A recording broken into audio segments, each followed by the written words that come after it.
noches, bienvenidos a Será Justicia. De pronto dejamos de hablar de las inundaciones o no tiene el espacio en los medios, ni por asomo, que tenía la semana pasada, pero los damnificados continúan siendo damnificados.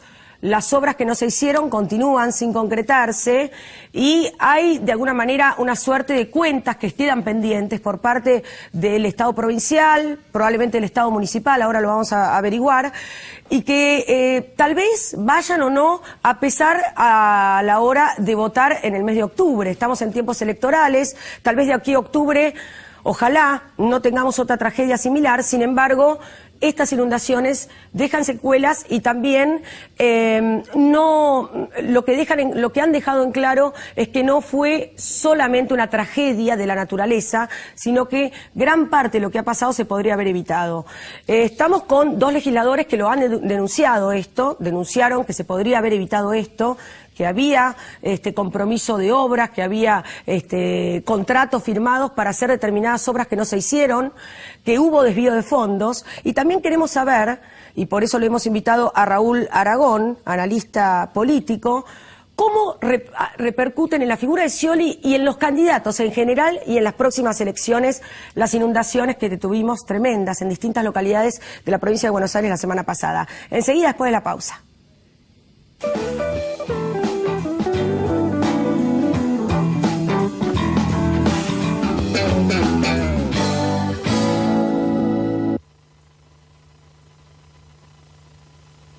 ¿Querés descubrir dónde nace el tango que se escucha en todo el mundo? Del 14 al 27 de agosto, vení a disfrutar Tango Buenos Aires Festival y Mundial. Encontrá toda la programación en buenosaires.gov.ar/festivales.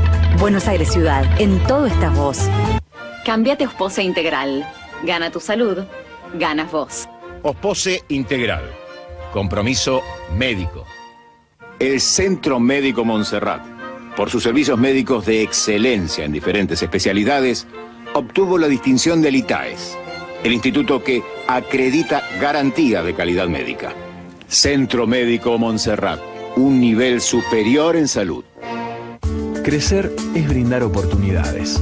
Crecer es motivar el desarrollo de la gente. Crecer es promover la cultura y el deporte. Queremos seguir creciendo junto a vos. Banco Ciudad te quiere ver crecer.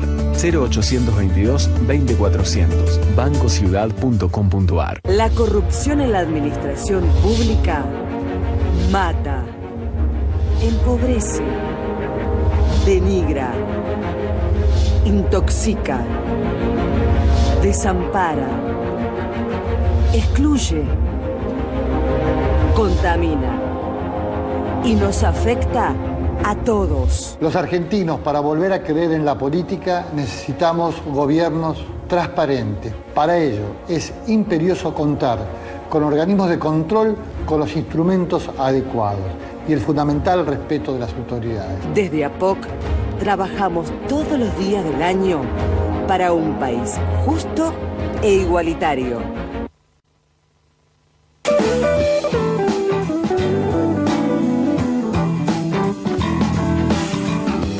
Y estamos con Carlos Brown, que es diputado nacional del Frente Renovador y candidato a intendente de San Martín por UNA y el Frente Renovador. Gracias por venir. No, gracias a vos. Buenas noches, Carlos. Y Juan Carlos Juárez, diputado provincial por FAP-GEN. Juan Carlos es oriundo de Luján, por lo cual es el testimonio en directo de lo que se podría haber hecho y no se hizo en una de las localidades más afectadas. Y Carlos también ha hecho una denuncia fuerte respecto a los fondos que estaban previstos para evitar esto que pasó la semana pasada, pero que no fueron utilizados en su totalidad. Juan Carlos, ¿cómo está Luján hoy? Y hoy la gente está volviendo a sus hogares, prácticamente quedan muy pocos evacuados, pero es un momento muy duro el volver a casa, porque es ver todo lo que se ha perdido, es ver el esfuerzo de año que quien tenía que haberlo protegido, que es el Estado, con obras concretas para inundarse, no lo ha hecho. Y la gente tiene una bronca muy importante, con todos en general, pero en particular con quienes tienen la responsabilidad de resolverle el problema. Cuando uno le acerca la ayuda, que la ayuda solidaria ha sido mucho más eficaz y más urgente que la del propio Estado, sí, la gente dice, yo te agradezco lo que me alcanzás, lo que me traes, pero yo quiero que mi casa no se vuelva a inundar nunca más. ¿Qué no se hizo? Y no se hicieron obras hidráulicas, digamos, estructurales, como por ejemplo un reservorio en lo que sería la zona de Mercedes Luján o Suipacha y Mercedes, que permitiría acopiar la cantidad de agua excedente en ese lugar y regular el flujo para que la inundación se pueda mitigar. Y otras cuestiones, hay decisiones administrativas y políticas que no requieren de dinero, que es ponerle un freno al avance de desarrollos inmobiliarios que han hecho que la planicie de expansión, el valle de inundación del río, se vea acotado. En vez de tener 150, 200 metros en cada margen para que el río se pueda expandir cuando hay mucha precipitación, lamentablemente hoy esa expansión tiene apenas 40 o 50 metros. Y se ha terraplenado hasta 5 metros de altura. Y en esos desarrollos inmobiliarios hay tanto del sector productivo, como puede ser una empresa, una fábrica, como también barrios o countries. Barrios cerrados. Sí, yo quiero aclarar una cosa. La responsabilidad no es de la gente que desarrolla eso. ¿Por qué? Porque son los municipios de la cuenca que le dan la prefactibilidad y es el gobierno de la provincia de Buenos Aires que le da la... El que autoriza o no, finalmente, ¿no? Exactamente. El que construye es porque entonces, no dejan construir. Ahora, yo quiero señalar algo. Yo vengo denunciando desde el año 2007. Sí.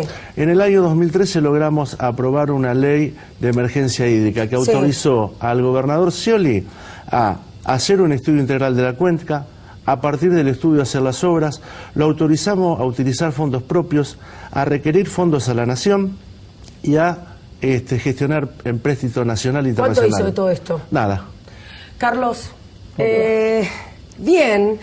Bueno, por allí tuvimos un título, ¿no? Que era justamente el diputado Carlos Brown diciendo: la plata para las inundaciones, para evitarlas, fue a Tecnópolis. ¿Cómo es esto?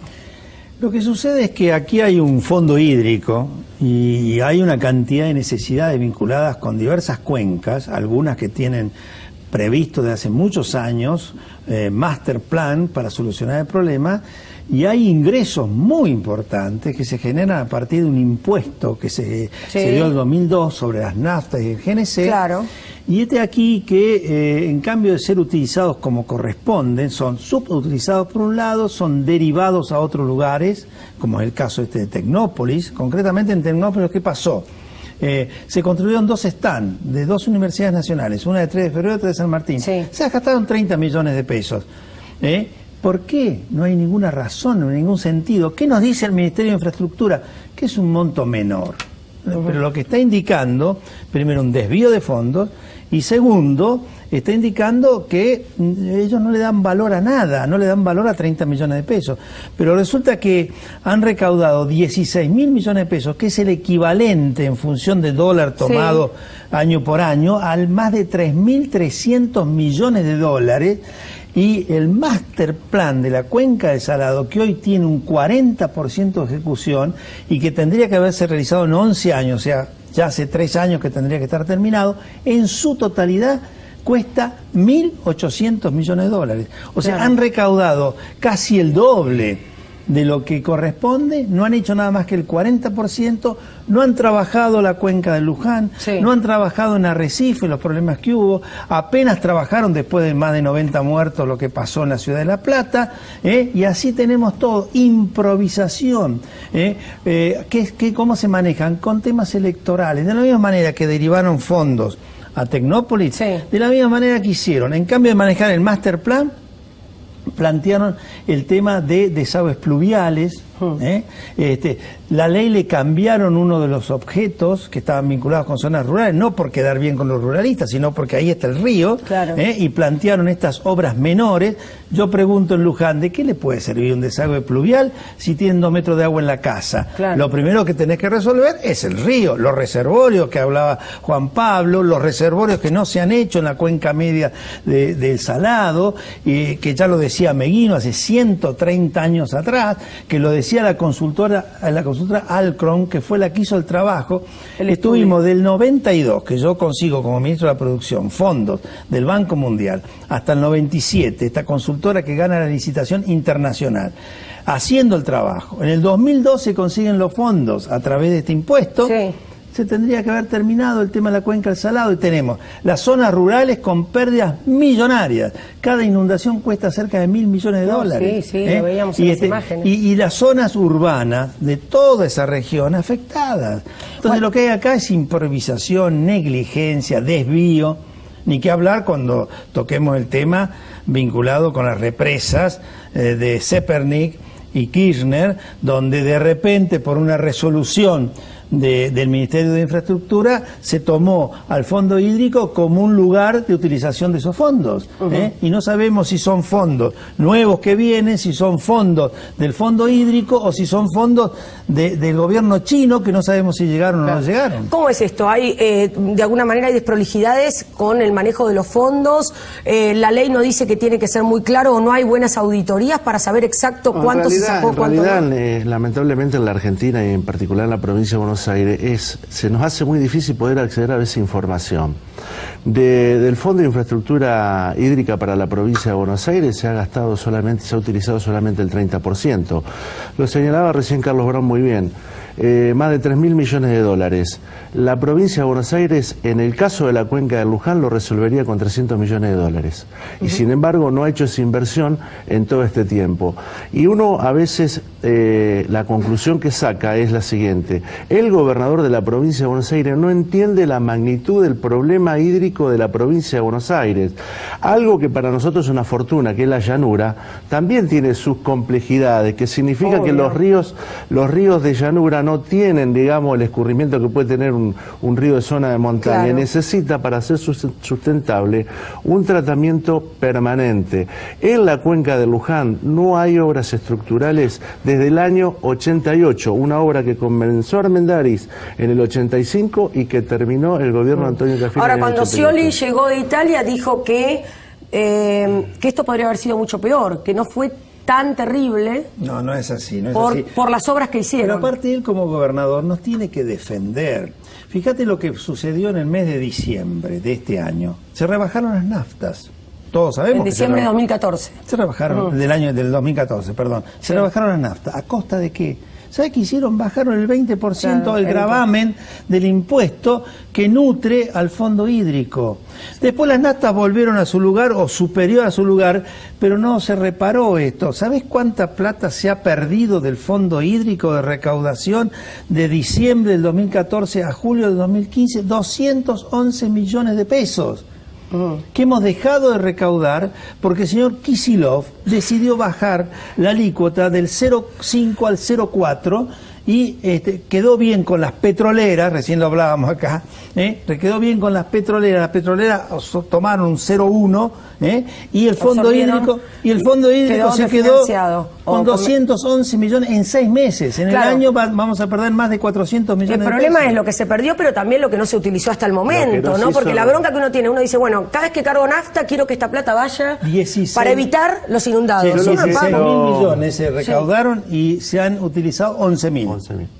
Hay 5.000. Lo que quiero señalar es lo siguiente: la única obra que se hizo en la cuenca de Luján fue una obra de limpieza, desmalezamiento y desmonte en un cuarto de la totalidad de la cuenca, solamente en 25 kilómetros, que no es una obra de fondo, es una obra mínima la que hizo el gobierno durante el año 2014. Ahora, el gobernador dice, si no hubiésemos hecho esto tendrían 2 metros más. Lo que la gente dice es, si hubiesen hecho la obra nosotros no estaríamos inundados. Es al revés el tema, como se tiene que plantear. Entonces me parece que también hay una especie de liviandad en la apreciación que hace el gobernador frente a una situación muy desafortunada y muy desgraciada, donde hay pérdidas no solo económicas, hay pérdidas en términos emocionales también. Es muy duro para una persona, es muy duro para una persona perder todo durante toda su vida o volver a perderlo. O volver esto ya lo pasó. Porque además, quiero señalar otra cuestión.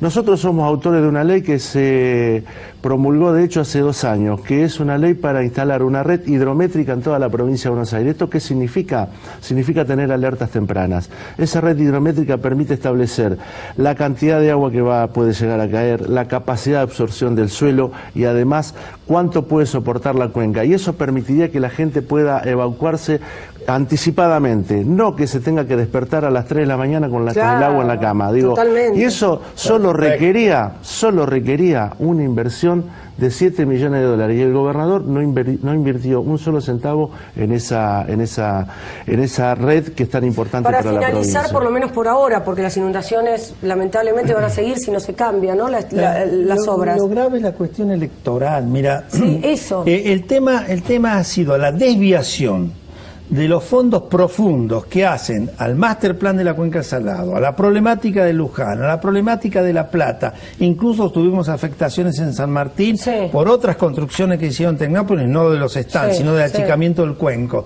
Y haber destinado esos fondos a cuestiones menores para quedar bien con los intendentes y impactar ridículamente en la población, diciendo que estoy haciendo un desagüe pluvial que después no sirve para nada. ¿Ustedes creen que esto va a tener alguna consecuencia a nivel electoral? Yo creo que la sociedad va a tomar nota de esto, por lo menos yo hablo por la región, he estado también en la zona de San Antonio de Areco y la gente está muy disgustada. Ahora, lo que necesita el bonaerense es que los próximos gobiernos se aboquen de lleno a resolver este problema. Los municipios, la provincia y la nación. Lo que Scioli no hizo en 7 años y medio no lo va a hacer en 4 meses. Claro. Entonces la realidad es que él nos deja un problema extraordinario a todos los bonaerenses. Que hagamos políticas de Estado, claro, que superen el hecho de la permanencia del intendente y gobernador de turno. Por favor, si esto fuera, estas políticas fueran políticas de Estado, y venga el que venga, continúe el que continúe, siguen adelante, yo te puedo asegurar que estos temas se resuelven. Hay un caso que vos seguramente lo conoces bien, que es el Río Reconquista. Claro. Allí se trabajó bien, se hizo la UNIRREC, se resolvió el problema de Reconquista. Yo, intendente de San Martín, tuve un problema brutal en el 88 con más de 15.000 evacuados. No ha vuelto a pasar esto, porque se trabajó bien. Cafiero, Dualde... En tiempo sostenido, más allá de la coyuntura política. Si acá se hubiera hecho con esto, con la Cuenca del Salado, con la plata que dispusieron, y que tendrían que haberlo resuelto, la situación sería seguramente otra. Gracias a ambos. No, gracias a vos. No, gracias. No se vayan, queremos ver el impacto en la campaña electoral, las consecuencias de las inundaciones para todos los candidatos. Enseguida.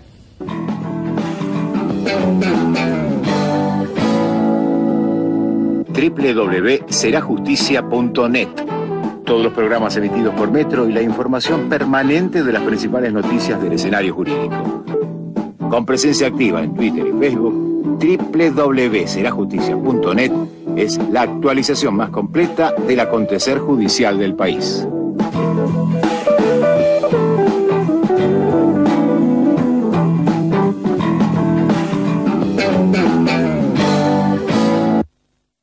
Bastante bien, estoy...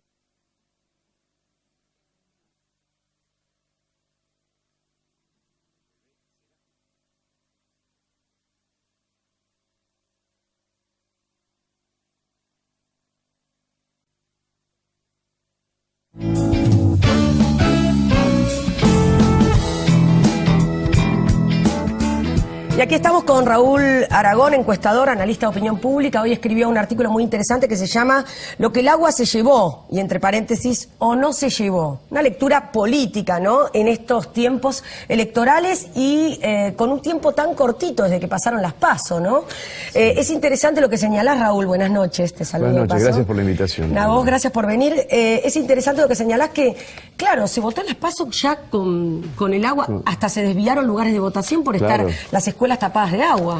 Sí, creo que después la inundación empeoró un poco, pero parte del efecto de inundación ya está reflejado en el resultado de las PASO. Y además yo no sé si hubo realmente un efecto, porque los encuestadores todos le dábamos a Scioli entre 37 y 38 puntos, sacó 38,4. Claro. Yo creo que no hubo un efecto, por lo menos hasta el domingo de la elección. Después los medios le saltaron encima, la cosa empeoró y la inundación empeoró, así que a lo mejor tenga un efecto con miras a la primera vuelta, pero esto lo vamos a saber. Yo te diría, yo no quiero medir ahora, yo estoy esperando por lo menos una semana más para volver a medir y dejar que las aguas bajen. Que las aguas bajen en todo sentido, ¿no? En todo sentido, sí, sí. Bueno, Scioli me parece que también hubo un poco de enojo con el tema del viaje que ya estaba previsto, ¿no?, de Scioli a Italia. Eso fue un error tremendo. Yo creo que fue un error. Creo que además me dicen que de algunos sectores de sus asesores le decían que no lo hiciera.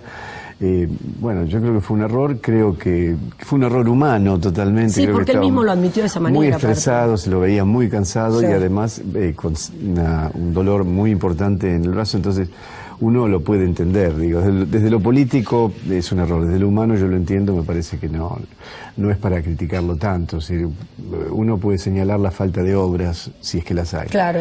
Pero lo humano yo no, me parece que no es justo traerlo a la campaña, me parece que enrarece todo, ¿no? Bueno, Scioli en su momento habló de en su momento cuando llegó de Italia habló de demagogia, claramente por Macri, porque ofreció sus equipos a la provincia para ayudar, etcétera. Pidió que no se utilizara el dolor para hacer campaña y hoy ya directamente denunció campaña sucia. Sí, hoy denunció campaña sucia y es cierto respecto de Mauricio Macri. Yo creo que aprovechó de una forma, digamos, non santa la circunstancia de la inundación y la necesidad de la gente inundada.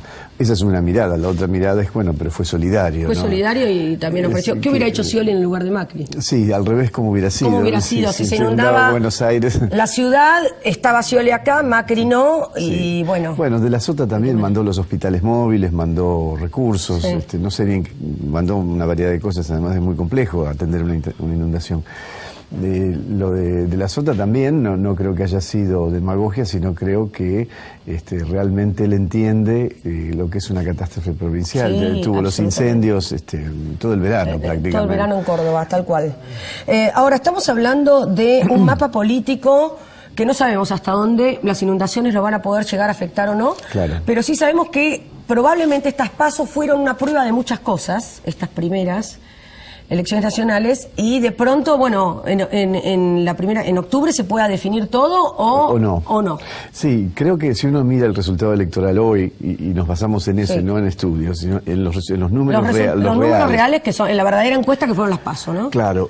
Parecería ser, yo tengo la impresión, que la diferencia hoy, si la elección fuera hoy, se ganaría o se perdería en primera vuelta por muy pocos, por una diferencia muy escasa. Primero porque hay que ver si Mauricio Macri consigue retener la totalidad del voto Carrió Sanz, de Cambiemos. Se hablaba por allí de una fuga al voto radical. Sí, eso nunca pasó en una PASO, en una primera vuelta, que se retenga la totalidad del voto de la PASO cuando hubo una coalición. Ni en el país ni en la ciudad. Así que es posible que algún punto pierda. Si esto sucede, se agranda la brecha. Exacto. Por otro ¿Hasta llegar a 10 puntos? Bueno, depende cuánto pierda y también depende cuánto capture Daniel Scioli, porque hay un dato que no se está diciendo y es que en la media histórica de votación en elecciones presidenciales es el 83%, votó el 74%, faltan 7 puntos de votos. Claro. Si esos 7 puntos se distribuyeran de la misma manera que se distribuyó el 74% que sí votó, Scioli obtendría 2.6 más, entonces estaría con 41 puntos y algo, y Macri obtendría un punto y algo, con lo cual habría muy ajustada una diferencia de más de 10 puntos entre Daniel Scioli y Mauricio Macri. Esto es todo muy especulativo porque además hay 1,5 puntos de votos que es imposible pensar para dónde van a ir, 1,8 puntos creo, de los electores que votaron candidatos que no obtuvieron el mínimo, el piso mínimo. ¿Hacia dónde van a ir esos votos? ¿Hacia dónde van a ir esos votos? Como la duda también de, bueno, los votos de izquierda irán a la izquierda, si hay balotaje habrá que ver. Sí, en realidad son 3 puntos largos, pero hay 1,5 puntos que es de Altamira, que yo creo es de nuevo, es totalmente especulativo, pero creo que van a acompañar a Del Caño. Claro. Entonces lo que queda es 1,8 más o menos, que no sé cómo se va a distribuir, es muy raro ese voto, no se puede especular sobre eso. Así que digo, la foto de hoy es, si hoy hubiera una primera vuelta, insisto, hoy, si hubiera una primera vuelta, se ganaría en primera vuelta o no se ganaría en primera vuelta por muy poca diferencia. Bien. ¿Cómo afectó la imagen, ya no digo, la imagen de Scioli en sí, el tema de las inundaciones? Más allá de la carrera, más allá de la optimización o no de votos, de cómo se posiciona él como candidato a presidente, la imagen de Scioli. Yo creo que tuvo un proceso la imagen de Scioli. Se lo vio mal, se la criticó, resultó criticable por el viaje, no tanto por la inundación.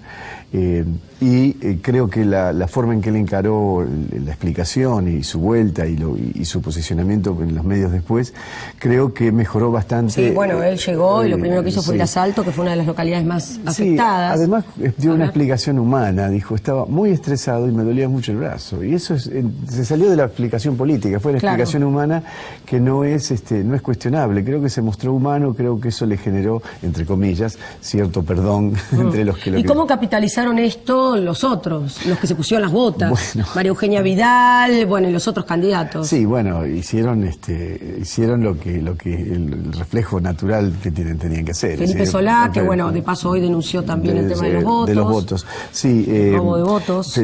Ahí lo que hicieron fue correcto, yo creo que lo han capitalizado. No sé hasta dónde, porque también hay cierta visión de que es oportunismo hacerlo, ¿no?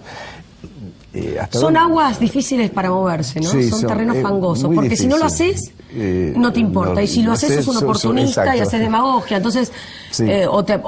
Haces leña del árbol caído. Claro, entonces... y tampoco se cosecha demasiados votos con esas actitudes. Exacto. Así que yo creo que en general el tablero esto no lo movió demasiado. En alguna dirección lo ha movido, pero no creo que lo haya movido demasiado. Este es un punto. El otro punto es que faltan 2 meses largos para las elecciones. Puede pasar de todo. En Argentina 2 meses son varios siglos en el mundo, porque puede pasar de todo.